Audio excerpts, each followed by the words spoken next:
Hello and welcome to the newsroom. I am Folashade Ogrinde and here are the stories we're following at this time. The protest by the organized labor against the policies of the President Bola Tinubu-led administration has taken a new turn as protesters stormed the National Assembly complex, broke down the gate and forced their way into the premises. Earlier, there had been doubt over the fate of the nationwide strike, but the NLC President Joe Ajaero said the Congress neither reconsidered nor suspended the nationwide mass protest. The NLC is demanding the immediate implementation of the resolution with the Congress, jointly signed with the government and the TUC. Meanwhile, the Taraba State Police commanders urged labor leaders not to allow hoodlums hijack the protest. In an interview with newsmen, the spokesperson of the command, Abdullahi Usman, explained that the State Commissioner of Police had already held a dialogue with all the labor leaders. Usman said the commissioner also warned that the unions hold the protest in their office premises, adding that they have been warned to avoid certain roads in Jalingo. The Nigerian Safety Investigation Bureau says it has commenced investigation into an accident involving a light single airplane on August 1, 2023. The aircraft was on a test flight within Lagos with 2 passengers on board before it crashed around Oba Akron area of Lagos State with no fatalities.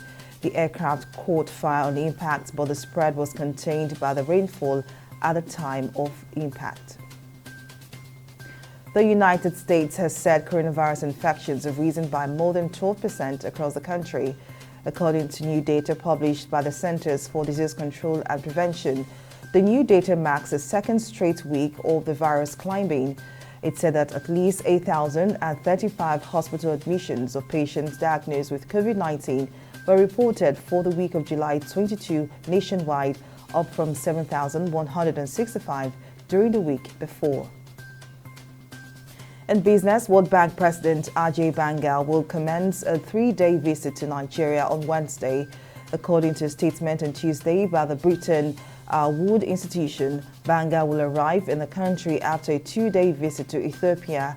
The bank said that Banga's visit is the next step of a global tour that is at the center of a mission to write a new playbook for the 78-year-old institution. The first military planes carrying mostly European nationals evacuated from Niger landed in Paris and Rome on Wednesday, with France and other countries expected to fly more out of their citizens out of the West African country after last week's coup. The first French flight left Niger on Tuesday evening and landed in Paris early on Wednesday with 262 people on board. Niger's democratically elected President Mohamed Bazoum and his government were overthrown by members of his presidential guard on July 26 in the 7th military takeover in less than 3 years in West and Central Africa. In sports, World Football Body FIFA has announced its plans to pay prize money directly into the players' accounts of the winners of the ongoing Women's World Cup in Australia and New Zealand.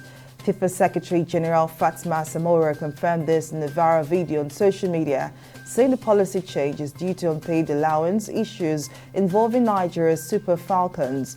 The Falcons head coach Randy Waldrum had earlier revealed that some players were owed per diem and bonuses from 2 years ago.